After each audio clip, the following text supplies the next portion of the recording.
All right, so welcome back. I hope after the refreshment, that you are feeling energized to chit chat, to listen in, instead of feeling a bit drowsy after the refreshments, right? But as Cheryl has mentioned, my name is Alvina, and I'm the family life educator with Mums for Life and the Center for Fathering, and I will be the moderator for this afternoon's panel conversation. We keep it light and easy, and I think a lot of you are here as parents, I think in the role of parents, but I think one of the things we do want to look at is the marriage side of things, right? It's not just about being parents and then you forget you're also a spouse, you're also a husband and a wife, and we've been talking about together, navigating the digital world as a family. I think when guest of honor, Senior Minister of State, Mr. Tan, when he said, do not feel alone, and we talk about larger community, and we really don't want any families to feel alone within their home. So the whole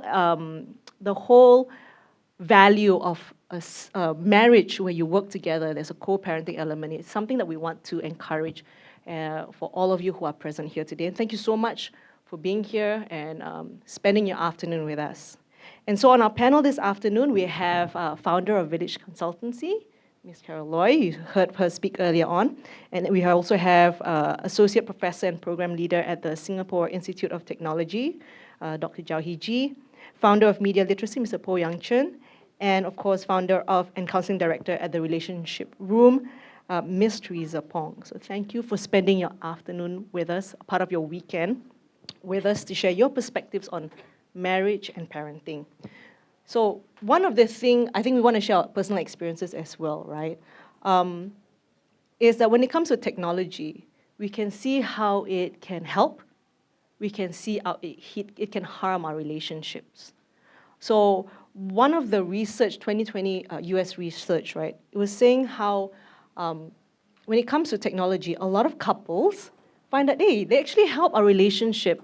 Because why? They help me to manage my life, help me to manage my logistics. So for some of you, a lot of the parents here are parents who have children between ages 7 and 12. So I consider this very logistics intensive.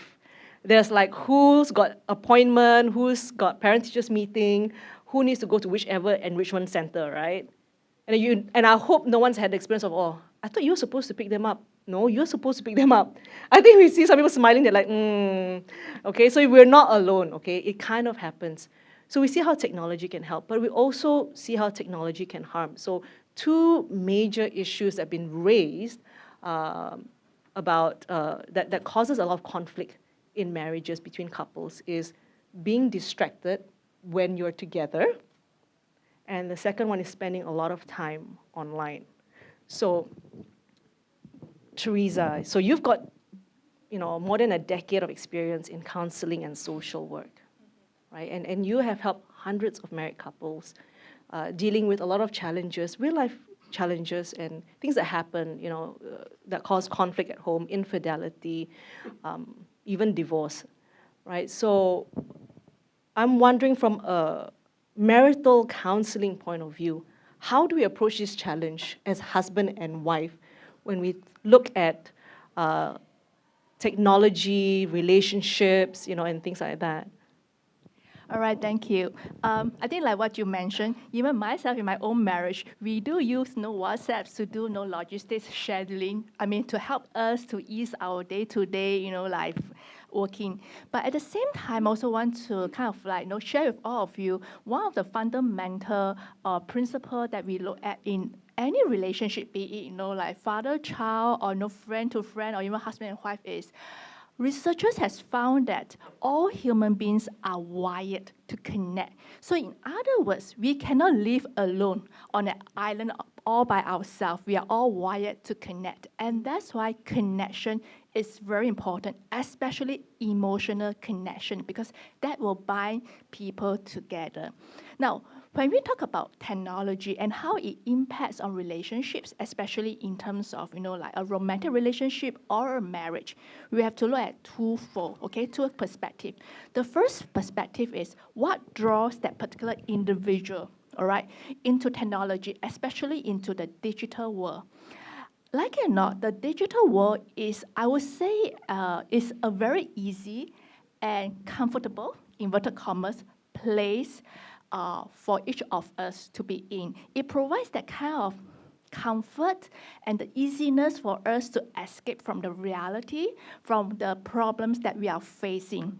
So, and somehow it actually provides instant gratification that makes it very, very attractive. Especially, I would like to include this particular platform, the multiplayer gaming. You know, when you go to a game and they have multiple players, it is actually, I would say, a very tempting platform to form relationships, especially affairs. I've seen many affairs that starts from multiplayer games. All right. So first of all, we want to know what draws the individual to this very attractive digital world. And a lot of times, the stories, the perspective that I got is the individual has an issue. And because every individual like us, we want to connect and to, to find a place, a source of comfort, but we couldn't find it in our own family. And the only way, the instant gratification part is the only convenient way that I can find this comfort is, unfortunately, in today's society, is the digital world. So we have seen many, like individuals, whenever they face with issues like anxiety, depression, work stress, the digital world has become a good source of comfort for them. Be it gaming, be it Korean drama online, we have heard that, all right? So that's one area we look at. But because of this attractiveness of this digital platform that attracts the individual to go in, now the next thing is we want to find out, how come this person keep going there? What is it about the family that perpetuates the person to stay in this digital world? And a lot of times it actually comes back to the family or the marriage relationships. The individual might find it, hey, it's not safe, it's not comfortable for me to be vulnerable to share with my partner what I'm facing through. And that actually, pushes me in a way to go into another comfort zone, to another platform, another convenient platform to find that comfort. For example, I have a case that I have been seeing a couple. The husband is actually finding challenge in his work, and he found that, hey, this particular work that he's in, this particular career he's in, he doesn't enjoy, and he wanted to actually look for another career, which actually will make it such that he might need to take a pay cut. Wife is not comfortable because wife feels that hey, we are very comfortable with our current state of our lifestyle, and if you want to do a career switch, it means it's a cut to our our family expenses, and how do we keep our lifestyle? Now that creates a rift. Husband feels like, I got no safe space to talk to another person about my career change, and so he actually went into the digital world. Unfortunately, because he engages in a multiplayer game, he found somebody who actually understands his issue, and that's how he connects to another person in that world.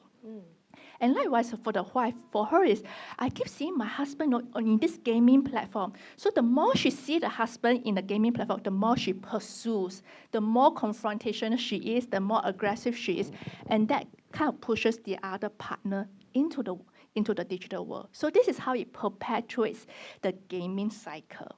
So I think the next question is, how do we cut this cycle? I think first of all, we have to look at the person who is gaming. Don't see this person as you are gaming, that's a problem, but see what is behind the issue. Is he or she trying to find comfort? Is he or she trying to find a social support in there? And if you're able to see that, that is where we can connect with this person. Wow, thank you so much, Teresa. And I think from all of that, right, the thing that we're trying to look at, or maybe the approach that we've been taking when it comes to technology, screen time. I've got lots of questions. The top on the list is, how do I deal with screen time? So even after the whole, all the presentations early on, the question is like, do you have a formula that will stick and work? I think the quick answer is no, right? I think the three of them have shared earlier on about it. So instead of thinking technology impacts relationship, what if we come from the approach where the relationship has influence on how we use technology? And I think that's the kind of point that you were, bringing about, right, Teresa? So we're always thinking like technology is the enemy. Tell me the screen time. Tell me which sites not to go to. How do I block? How do I monitor my kids? How do I, do this? And then it becomes this really tense relationship at home. But what if we focus on the relationship? Building the relationships, yes. And as long as if the relationship is safe and it's reliable and trustworthy, you find that your family members, be it your spouse or even your children, will want to come and talk to you. I mean, you think about it, why do teenagers like to be on handphone doing WhatsApp? Because if their friends are out there and they find that it's safer to talk to their friends at times. Right, yeah. Thank you, Teresa. I think with your point, I'm also thinking about Carol and your point on navigating digital world as a family. And you've got 2 girls, right? So I'm actually very interested to know, we're talking about relationships, right? All of you with Yang Chen and your home videos as well. I mean, okay, you go to a new restaurant right now, right? And you look at a young kid. How are they keeping themselves occupied? It's unlikely that they're doodling or listening to audio, right? Yeah, you can see it yourself, right?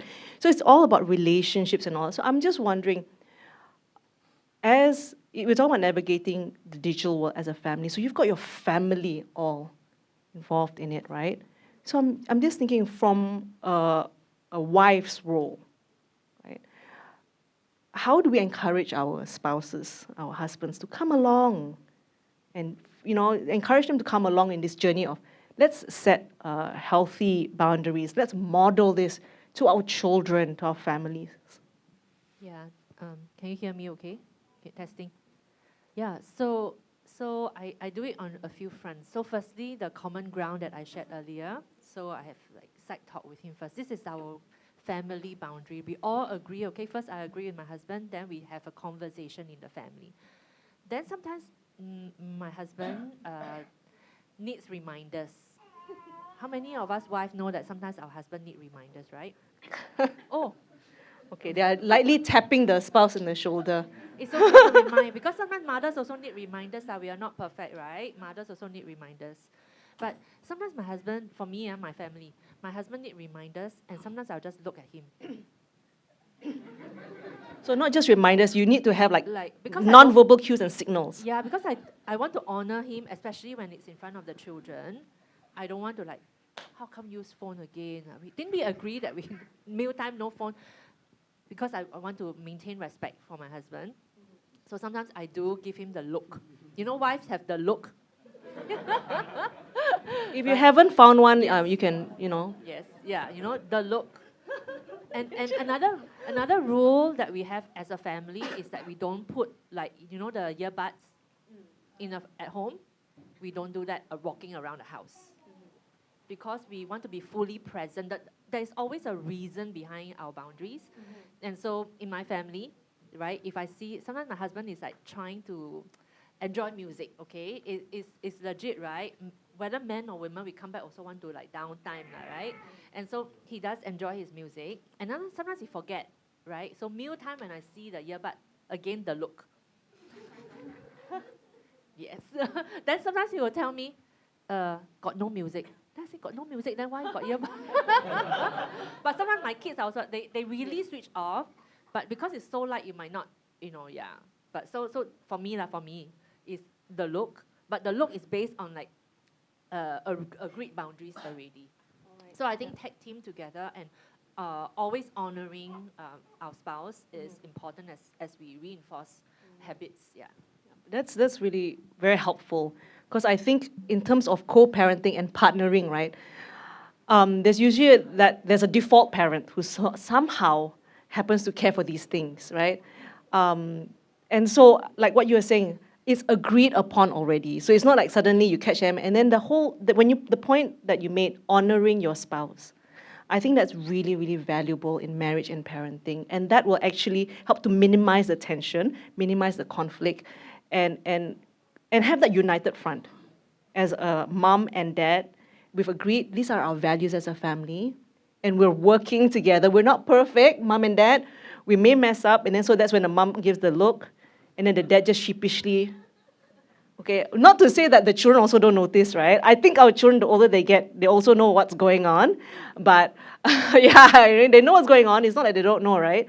But I think the whole point is to honor your spouse, to let them feel respected and let them feel that we are together. I am not the parent and I'm not trying to boss you around. We're doing this together. So let's do it together. It's a great point, and just making sure that that is spoken and agreed on later on. And I think you said also the reason. I think that's something really important, that we don't just pick any random, like, so-and-so says screen time, 5 hours, okay. And then suddenly, like, I think, was it G or Yang Chun, you said, but then if they have to do schoolwork, 8 hours also can, go ahead, So it's this kind of thing where we have the reasons. Why are we doing what we're doing? I think that really helps. The talk about values. What are our family values? And that kind of gives us a reference point, right? Why are we doing what we want to do? And that sustains us. So that being said, thank you so much, Carol, and having that wife. And very true about the look, right? Actually also works on children. So not just on the spouse, I think. So Yang Chen, I think you did mention one of your articles for Dads for Life resource. So you run a lot of workshops and classes, right? And so you were saying that you've noticed through your workshops and classes that over 60% of those attending your classes are moms. And only about 30% are dads, right? Now, we've spoke previously, and you both at home, you're considered the resident cyber guru. So naturally, your family was like, you're the expert. Just let us know what to do, how to, continue these things, right? But for regular dads, G, Yang Chen, just, feel free to share. As a regular father who's not a cyber expert, or not necessarily the default parent, how can we encourage for husbands and fathers to come on board and just, help to agree on what are the boundaries? At the bottom? Test. Yeah. I was giving Yang Chen the look. The look. It only works with husband and wives. Oh, but I've known Yang Chen many years. We started the cyber wellness work a long time ago. So yeah, like what Alvina mentioned, in my family, I'm known as the cyber wellness person. So even my daughter say, you are Mr. Cyber Wellness. So whatever you say is correct one now. So yeah, so but I do work I do have some working relationship with my wife as well in regards to this area, because sometimes I'm kind of typically hard on the kids. So like really no device and all that, and then my wife would say, hey, but sometimes this it also helps in their socialization. So for example, it just so happened that my wife is a teacher in the school where my 3 girls are in. So she's also very familiar with the environment. And this school is like almost 100% of the students have a mobile phone kind, okay? So she's also very cognizant of the social norms that are in the school. And they actually, what they do is they carry on conversations in class that is kind of started off on whatever WhatsApp channel and all that. So so actually I had a rule that say no phone usage until like Sec 1, that kind of thing lah. But she was trying to tell me, hey, in school is very different. This school is very different. They communicate this way, and sometimes if you don't, they get left out of the conversation, because next day they go back class, everyone talk about something, then I'm left out. Hey, what happened? That kind of thing. So based on that, we kind of adjusted the rules a bit, and that's how I work with my wife. We kind of adjusted the rules a bit to allow usage, not ownership yet. That means, yes, mommy's phone can use and things like that. So, and then later on, we decided maybe not mommy's phone, because she's also a teacher in the school, that kind of thing. So that's why I'm always all the parent support group, because my wife say, teacher better not be inside. So I get to be on all the parent support group. And they always say, hi, mothers. I feel so left out. But But anyway, so we actually got a kind of like spare phone for usage purposes lah. So although our kids were at primary school age, we do allow them to use for specific purposes, and it was highly monitored. And because all my 3 girls were in gymnastics, and my wife was a gymnastic teacher in charge also, and they know, my wife knows that they discuss gymnastic routines, send videos, YouTube videos, and things like that. So we felt that that was a beneficial activity, and therefore we allowed it. I think I'm just trying to convey that there's no one-size-fits-all solution. So I'm just trying to share what our process was like and things like that. So that was how we worked this out. So I do not know what, or maybe I'm not so sensitive to the social dynamics in the school, and especially for all girls and all that. And my wife was, and then she informed me, and then we worked it out, and that's how we worked that scenario out lah. Okay, so now my son. Okay, so my son is video games one. So obviously my wife will defer to me, and then she will tell me things like, hey, Josiah really wants a video game for his birthday. Hey, he really wants it. If you don't get him, I think your relationship with him will be, you know, one kind of damage. So I consider, okay, so I'm gonna get him, and we're gonna play together, and it's gonna be supervised playing. And yeah, we had a good family time with that. It's really supervised usage until like we can go from, like now it's not being used. I don't know why they're not playing. It's like I buy already, then you now don't want to play. But I'm not complaining. It's just that I just do not understand what's happening lah. But we do play video games, and this is on a large screen with me, my son, and my 2 daughters. So we try and keep that as a healthy family activity that's once a while. So currently our usage is about 1 hour a month only. Waste money, right? Buy already, then like play only 1 hour. But anyway, yeah, that kind of bridged the relationship between me and my son. So my wife see me as like, maybe I play more video games, I'm more tech savvy, so okay, you're the one, you handle this. And then she will give me feedback on the sentiments of the kids and things like that. So that's how we operate lah. But I'm known to my kids as Mr. Cyber Wellness. Thanks. Right. Yep. Thank you so much, G. It helps to have a cyber wellness expert at home, right? But yeah, I think what stood out for me was how your wife pointed out something. So there is that relationship with your wife and that sort of responsiveness on your part as dad to sort of like, oh, this is something that's in need. And you could have like this rule and say, cannot. I say cannot already. But then she brought in the element of the reason why. Looking at the bigger picture. So like the same thing, you know, if we keep talking like technology negatively impacts relationships, then technology is the enemy.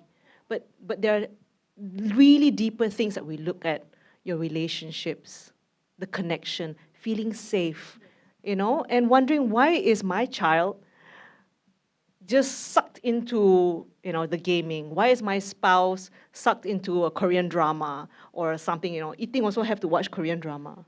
Some of you are smiling. I'm on MRT sometimes, and then it's like, wow, non-stop. I was like, oh, the show cannot end, is it? But that's actually true about Korean drama, right? The show cannot end. Okay, I think we know what we're talking about for those of you who are familiar. But thank you so much. I think it's beautiful because your wife also recognized not just that you're a cyber wellness guy at home, but that you do lean towards video games. Like, I'm not the right person for video games. My husband plays PS5. So he'll play PS5. My son is next to him, and he'll say to my son, I cannot get over this mission. Go on YouTube, find out how do I get to the next mission, because I'm going on, you know, I'm keep going back to the start. So that's how my husband and my son, my teenage son, actually kind of connect. So I think it's also for us to understand what does connection look like, right? And some of them, they don't really need, they're not very expensive. It is effort, connecting. I think this is really the point we want to know. Having the connection and finding out why. It's not that technology is the problem, the relationship. What can I do with this relationship? What is missing in our relationship as husband and wife, with my children as parents? Yang, yeah, your thoughts. Maybe I'll just add a different perspective. So when you said that, you know, more moms come for talks than dads, right? I think the main challenge that most of them reflect is that what happens when there's a difference in opinion, right? Dad says this is okay, but mom says no, this is exactly what's messing up. How do I convince my husband first? Allow me just to say, I think when there are differing opinions, the kids are confused. There's no unity in the authority lah. And when there's no unity, then anything goes lah. Right? They will know how to pick their sides and so on. So particularly for me, I think it was very important to go back to why exactly are you controlling it? So you know, I kind of like mentioned that, like, what is wrong about 8 hours of technology use or checking your phone all the time? You have to know what's the problem, right? G said it's not really just the time, but when it displaces time from important activities. I brought up another point that the more you focus your attention on all of these things, after a while you can't focus, and that is detrimental to many areas of your life, you know, your IQ and whatever else, right? So you got to align on what is it that you're really targeting. So agree on that first, okay? Give you an example. My kids never watched videos when they were young. I wouldn't say the occasional bunny here and there, yeah. But largely, 1 to 6 years old is almost not, we don't use a TV, okay? But the common thing that we agreed on was that between me and my wife, we agreed very early on in our marriage that we are not going to do that. Now, for me, it was easy because I don't watch TV. But my wife grew up with the TV perpetually on in the house. So it was for her to actually make the adjustment. But we agreed on the reason why. That if we have a TV, we won't have a chance to connect, and that's important in the early years of the marriage, and so on and so on and so on. And when our children came, I mean, of course, I was a cyber wellness guy, so I said, hey, look at this research, you know. This one actually is a 10-year series, you know. People have done plenty of good work. It's not so different. I said, hey, this one is best not to do. So we agreed. So actually, all our 3 kids went through their primary school years, no TV, no YouTube. They all read, just read. Yeah. So I think you must agree on things that's important, but you must agree on you must know what you're agreeing on. It's not just the practice. Yeah, for you and for all different parents, you may agree on different things. That's okay. I don't think no YouTube is must be the same standard for all, right? There are dads who skillfully use games in order to engage the kids, and so be it. If you can manage it, that's okay. But for me, knowing my kids, how they are in some sense like me or my wife, we kind of have an idea, one size doesn't fit all. So when the approach that we decided to take, I think was in the best interest of our child's development. Yep, thank you so much. I didn't know if you picked that up when you said, you know, they don't watch YouTube. And you can hear this like, there's almost this gasp of like, how is that possible? You know, and so unheard of, you know.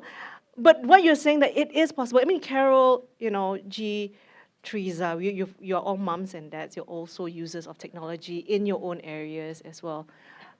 And I think with your home videos, you're showing us that it is possible. So I think the first thing, I think for us to feel positive about and hopeful about is, it is possible. But like you said, Yang Chen, people need to make adjustments. It could be Carol, you said, husband need reminder. That's a very, very nice way to say. Okay, and I think we should remember also, reminders, gentle reminders. You have that in your office emails, right? Here's a gentle reminder, right? And then honoring them as well. And Yang Chen, you were saying how agreeing on, you know, is this thing where knowing also your children, they're all different. Your spouse is also different. What's challenging to her may not be challenging to you, and recognizing that as a family. So I think those are really important points, and you know, feeling that kind of allowing to be responsive. I think mom, dads, being responsive to your children growing, you know, finding that balance. As your children grow, the parent also grows in their parenting, right? We are learning things. You know, sometimes it's so hard we can't even keep up with some of the things. That's my eldest over there, Chloe. She's 18. So she has helped me keep updated and trendy with some of the things I've never heard of, like simp, and some other things, YP, if you don't know YP, is young punk. Okay, and simp, there's just so many things. And then ick. All right, so I feel up to date, and that's how, if you're talking about how does a regular person keeps up to date, have that relationship with your children, where they don't feel threatened, where they feel that when they come to you, you're not going to be like, oh, how do you know that? Who's saying these things to you? That kind of relationship, and I think that is so special. So at this point, I want to honor some of you and some of your questions as well. So can I have the main concern? So I think the next one, Chloe. Right, so share your main concern. So some of you have actually completed the pre-event survey. Some of you put it in during your registration. Are we surprised that the same question on screen time is still ranked on the top? So I was just telling someone, I said, we have so many studies, we have so many talks on it, right? But it seems like parents are like, can you just give me a formula? I want one that works through all time, right? Any quick thoughts here? To sort of assure parents, there is no actual, I mean, there are some guidelines for sure. Ying Chun or G? Well, I just share my own experience. So, Yeah. remember what I shared about understanding what your child's intelligence is and going with that so that they are engaged. So I give you a story. So my son is math, logical, sports, right? Math, logical, and sports. Actually, that's very good for computer games. Strategize, react. So in the computer game world, I'm very sure he will be very attracted to that.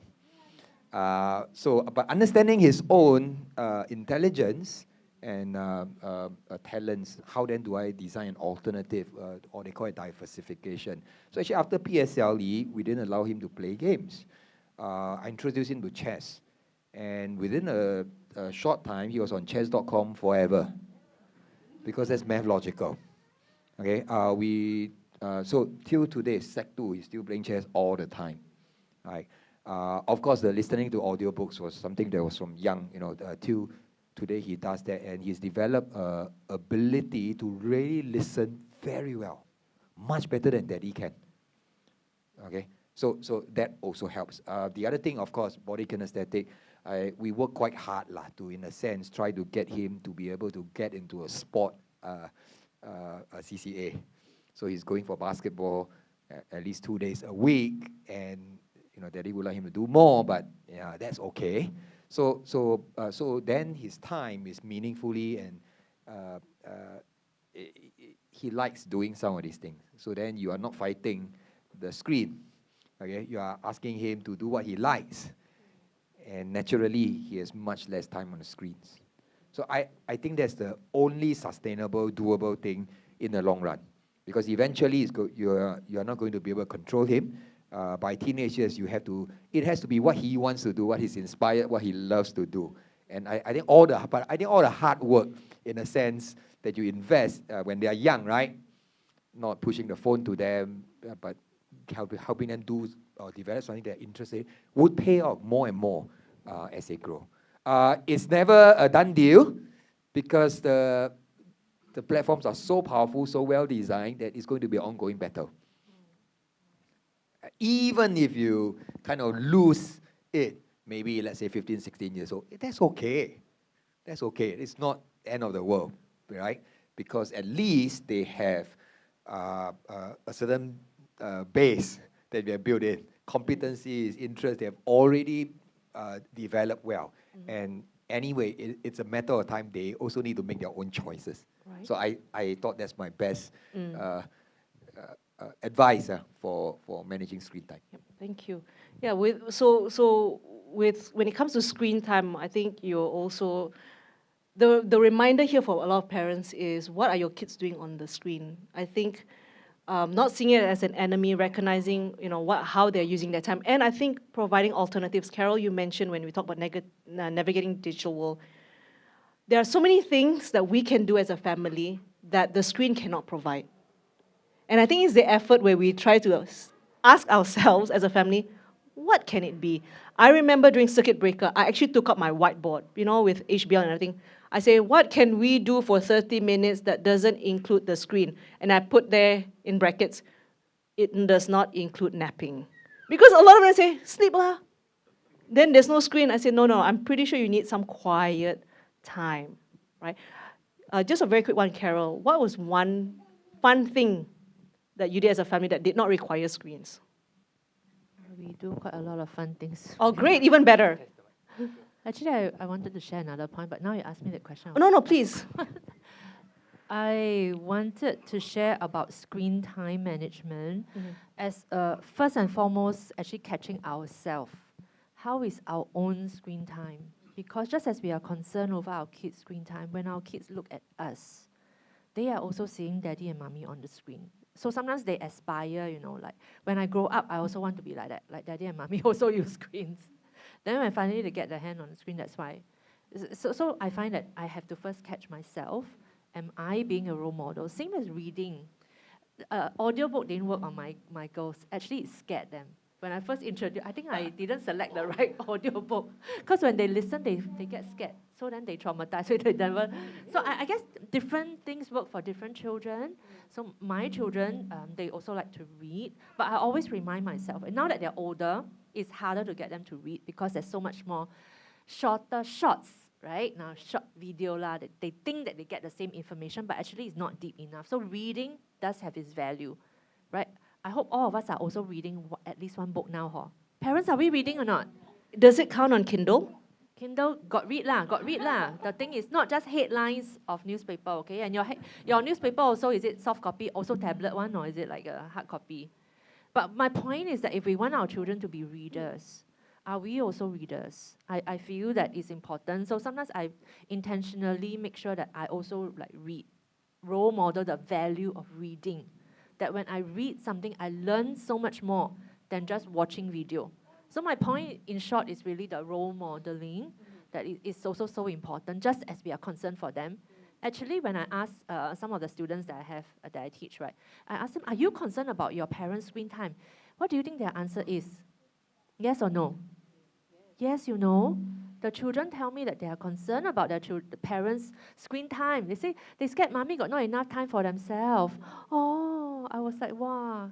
They scared, they're not looking after ourselves well enough. And so my point is that our children do look at the environment, they look at us. So let's examine also first and foremost ourselves, just as we are concerned for them. As for fun things, got different things. We go cycling, we go just take a walk. My daughter, because that has been a habit over time, my daughter now, 21 years old already, she see me on the screen all the time. I also got screen time problem, right? She'll say, Mommy, can you stand up? Then stand up and give me a hug, Yeah, so I guess when it becomes a habit, it will come the other. They will catch me. If sometimes I forget, I'm rushing some work during mealtime, I break my own rules, right? My daughter will come and tell me, give me the look. Mommy, is this important? She will ask me oh, ouch, you're more important, sorry, I'll put down my phone. Yeah, so it's that humility that it starts with us, yeah. That's lovely. That's really, really lovely. What I hear is also accountability. Not just that we discuss and we agree, this is important. It's important to you, it's important to me. Why? It's important for our family. It's important for the well-being of the family. I think Yang Chin was talking about protecting as well, right? So I think those are really important things. And it's so beautiful that you would allow, not only that your children, you've modeled for children, but they also now, our children are very good at calling us out.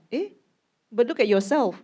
The older they get, right? They call you on certain things. And they're having that humility as a parent to I'm so sorry, I'm not practicing what I preach. And that's where we have that modeling and accountability. So I think just as much as they see us as work in progress, we kind of feel okay to also, continue to grow as parents. Teresa, you wanted to add? Yes, I wanted to add on to Carol's point, being models to our children. We talk a lot about connection, creating relationships that will help our children, even our spouses, to stay connected and not stay on the screen. And one of the key things that I want to reiterate today is creating connections is through face to face, eye to eye. It's not through WhatsApp talking to each other. And if we can show our children that, if let's say parents have conflicts, if we can sit down, have that good chat, talking to each other, our children will actually learn from us that, hey, if I have issues with my friends or my peers, I should do face to face, talk to each other respectfully. All right. Yes, Can I please. say something? The face-to-face one, sorry, the mommy side Yeah. come out already, right? You know, when you, let's say, go to school, right, then your child is like having a competition, right? What's the first thing that you want to do? You take out your phone, right? Want to video, correct or not? Or take picture, correct? Actually, your child is scanning. If you notice, right, your children might scan the crowd and see, is daddy and mommy in the room? Right? And if they see you and they catch your eye, actually it's a great encouragement to them. That face-to-face, that eye contact, works also in a big crowd. Do you know what I'm trying to say? Like performance, you want to wave at your child, right? Don't let the screen come between you and your child. You know, I know it's a mommy thing. I don't know whether, maybe also daddy thing. I don't know. Are the dads Yeah. quick Is to it, take out? It's for me, it's a mommy daddy thing. Mommy asks daddy to take. So it's kind of like, yeah. No, I get you. My husband's a better photographer, so I'm the one who's telling him, you take it. No, yeah, thanks. I wanted to just share one quick thing. There's a skill to it that I've learned over time. If I want to like take, right, because it's memories, correct? Then I'll take like that, but I look and just make sure that, I will make sure. No, just like practical. I mean, my point is that the eye contact is really so important. That your children value your presence if you are there to honor them, watch their performance, give them, look at them, they can see you. Do you remember when you were a child, you were also doing the same thing, right? Scanning to faces. That's how we are all wired. We are wired to appreciate faces. So remember that the next time you go and encourage your child, okay? Okay. Yeah. Thank you so much. Okay. I know we're running out of time. We still have, I think, some questions here, but I've got some questions that have come in through the moms and dads here. So I want to pick on this one. Is there an updated media diet plan? I think it's really relevant for children born during or after COVID. Okay?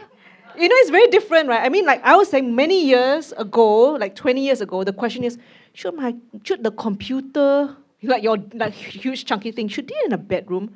Now it's like you have to create tech-free zones, screen-free zones in your house. So, how are we? So, is there an updated media diet plan for children born during or after? We talk about digital age, right? It is here. So, how do we find that, like, it's okay, it's not okay, balance, go outside, walk? So, any studies on that we'd like to share or you're aware of? I will try to answer not from an academic approach, because I think then you have to do studies and see eventually how they grow up, how it affects them and all that thing, right? My own rule is that the problem with this screens is actually your ability to live without the screen. So my key question I'll ask is the child able to play alone without being entertained? The big difference with screens is that you are a passive consumer, largely. So you're consuming. So if I don't have something to entertain me, I don't know what to do. So that, to me, is my key. Right? I find you dependent upon a screen to entertain you for whatever, 2, 4, 6, 8 hours a day. Then that to me is a problem. Okay? So if there's no guidelines or media plan, then I would look at the child. Can you do something without needing the screen? So that's how I. That's a good, yeah. That's how I would see it. Maybe the professor would. Good point. I'm good going to point. give you that look. So there are studies out there that talk, I think Yang Chen also brought out some studies also regarding attention, media multitasking. There are studies out there that talk about screen time specifically for different ages. I think that's from the APA. You can Google APA and all that. So they have some, so you must understand the approach. The approach comes from the brain development approach. So they'll tell you that at a certain age, how many hours is allowed. But they always qualify to say healthy screen time. So you have to judge what that healthy is. There are also, I mean, during COVID, there were some newspaper articles that interview the eye specialist to say that, you know, you shouldn't be staring at a screen more than 20 minutes and things like that. So there are these kind of studies out there already, and in my area of research, I know parents are aware of these, so they do have some mechanisms or whatever media plan for the kids. So for example, after 20 minutes, they have a 20-20-20 or something like that. After 20 minutes, stare something 20 meters away for 20 seconds or something like that, okay? But you can go in Google and find that out. So there are some of these kind of things in play. And then with that in mind, some parents will overlay their functional preferences. So for example, I prefer you to spend most of the time studying or using the device for this purpose, that purpose, and all that. I know some parents who may have cousins who are overseas, and that's the only way they can connect, and they allow it for a longer period of times and things like that. So it largely depends on that. But there are certain studies that have done on, in terms of brain development perspective, eyesight perspective, and things like that. Now, I also want to say that I did a study with Focus on the Family with during parents' perception during COVID, during circuit breaker, okay? And generally, most of them are resigned to the situation. They got no choice. If given a choice, and when I did that, it was still during COVID, but it was outside circuit breaker. So I wanted to find out, did their habits change after circuit breaker? So you know circuit breaker is when you're fully online, that kind of thing. And they say yes. They quickly reverted back because that wasn't something that the parents wanted the kids to go through. So that's the academic part. Yeah, but I think a point that you've also raised is being adaptable.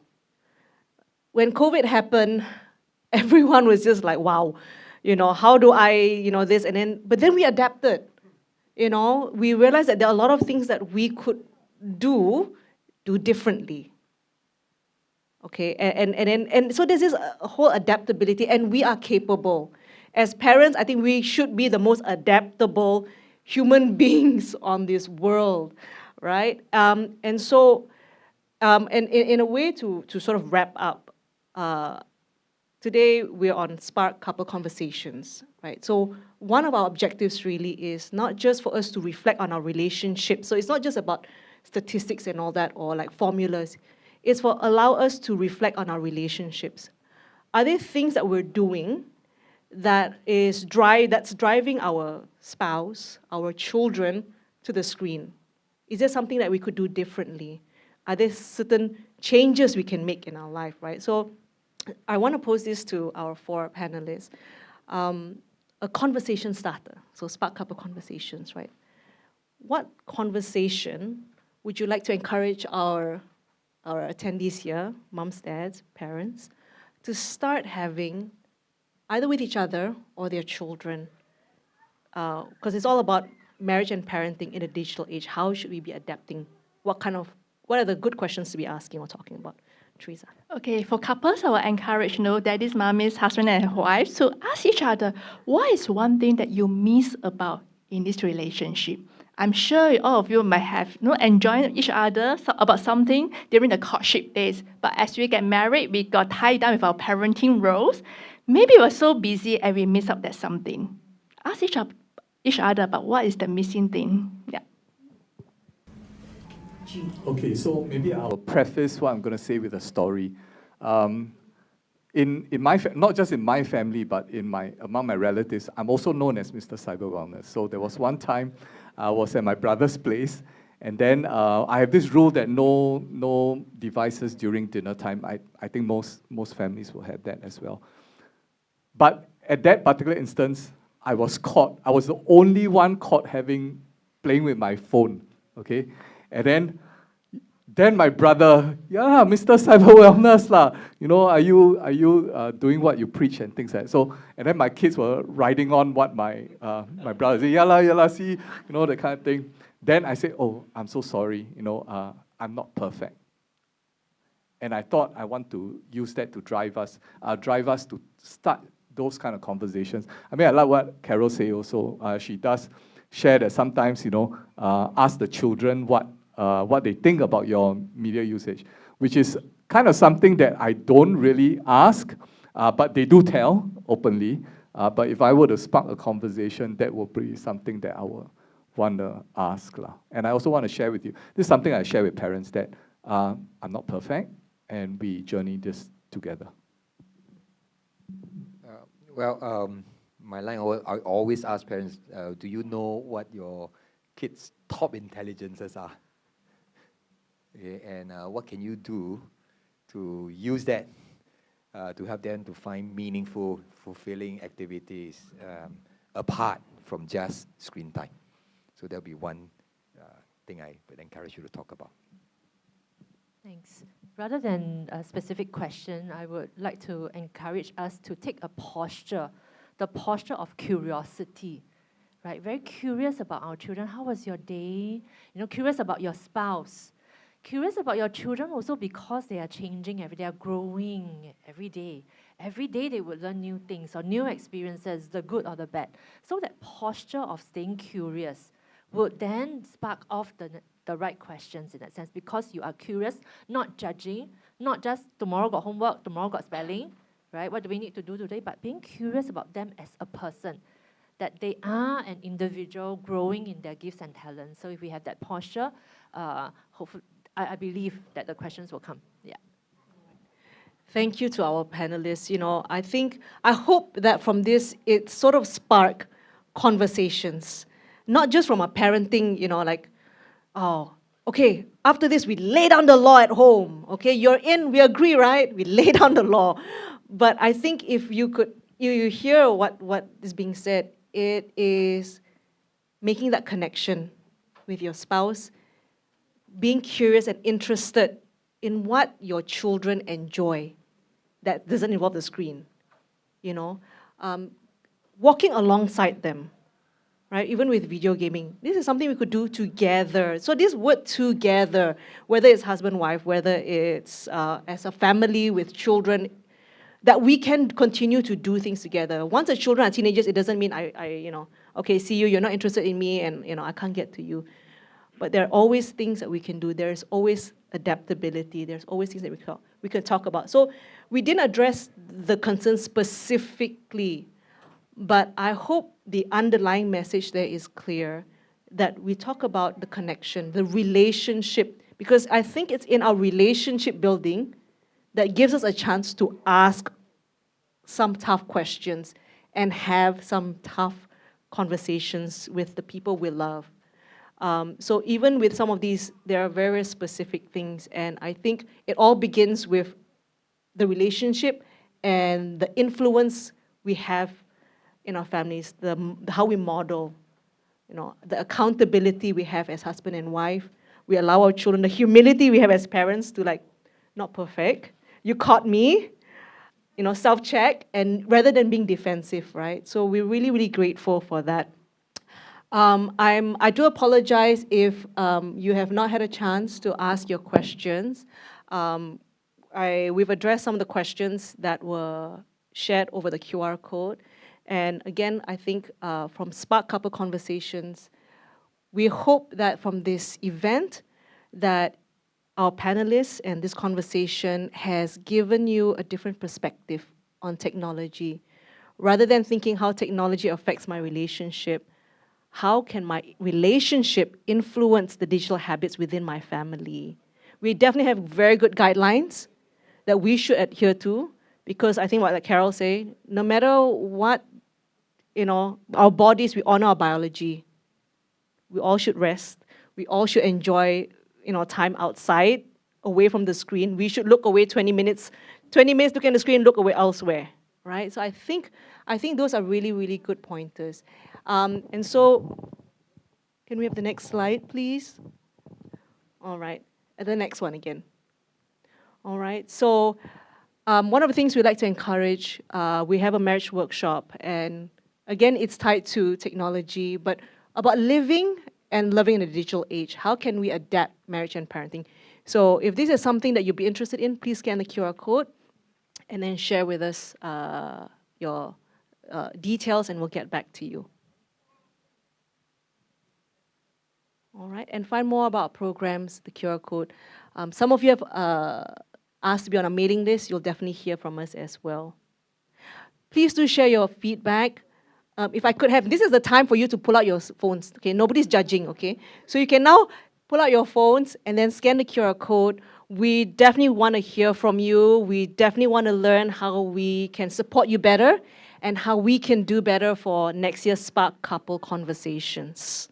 So thank you very much.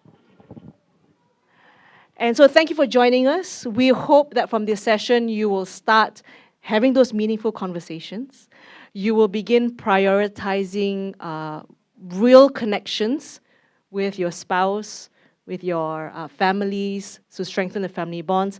Ask that question, ask those important questions you've heard here. What do you miss about me? What do you miss in our relationship? What do you enjoy? What can we do together? All right.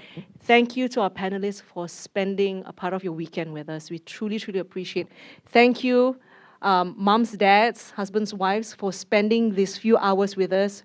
We trust that you've benefited from it. We hope that you enjoy the rest of your afternoon, and we hope to see you again soon. Thank you very much.